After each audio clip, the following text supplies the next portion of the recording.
So my dear students, 8th question हमारे पास में हमारे chapter number 4 magnetic effect of current magnetic force से रिलेटेड है। Charge particle plus Q having mass m moves in a uniform electric field and magnetic field in which of the following scenario will the path of charge particle be linear described by the velocity time graph shown below। तो यहाँ पर linear graph का क्या मतलब है?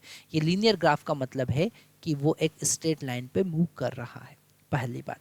दूसरी बात, अगर हम वेलोसिटी टाइम ग्राफ की बात करें तो यहाँ पर उस चार्ज पार्टिकल का इनिशियल वेलोसिटी है और वेलोसिटी का मैग्नीट्यूड धीरे धीरे टाइम के साथ में इंक्रीज हो रहा है।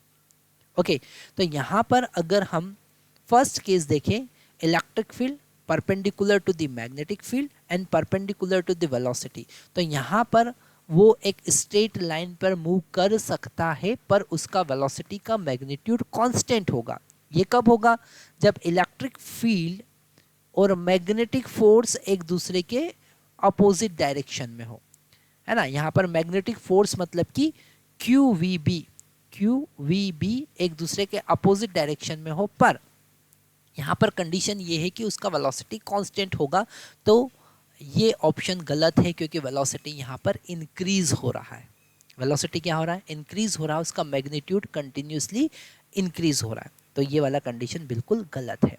सेकेंड वाली बात करें, electric field parallel to the magnetic field and particle is initially at rest. अगर पार्टिकल इनिशियल रेस्ट में है और इलेक्ट्रिक फील्ड मैग्नेटिक फील्ड के परपेंडिकुलर है, तो यहाँ पर इलेक्ट्रिक फील्ड का फोर्स जो लगेगा, इलेक्ट्रिक फील्ड का जो फोर्स लगेगा दैट इज Q इंटू ई, वो इलेक्ट्रिक फील्ड की डायरेक्शन में लगेगा। तो उसका वेलोसिटी जो भी आगे बनेगा वो इलेक्ट्रिक फील्ड की डायरेक्शन में बनेगा और उसी डायरेक्शन में मैग्नेटिक फील्ड है, तो मैग्नेटिक फोर्स तो उस पर लगना नहीं है।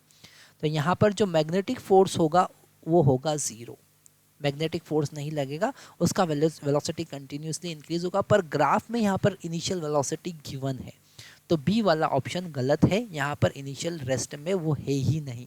ओके, सी वाला केस देखें। सी वाला केस और बी वाला केस बिल्कुल एक जैसा है, पर यहाँ पर initial velocity along the electric field दे रखा है, तो वो इलेक्ट्रिक फील्ड की डायरेक्शन में इनिशियल वेलोसिटी से मूव करेगा, पर उस पर मैग्नेटिक फोर्स तो लगने वाला नहीं है। क्यों? क्योंकि यहाँ पर गिवन है electric field parallel to the magnetic field, है ना। तो मैग्नेटिक फील्ड की डायरेक्शन इलेक्ट्रिक फील्ड की डायरेक्शन में, मतलब मैग्नेटिक फोर्स तो जीरो होगा, क्योंकि मैग्नेटिक फोर्स क्या होता है? QV क्रॉस B, है ना। मतलब कि अगर हम देखें तो QVB साइन थीटा, और थीटा का वैल्यू यहाँ पर 0 डिग्री है ना।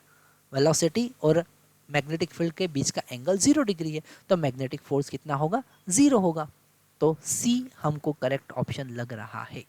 Okay, C is the correct option.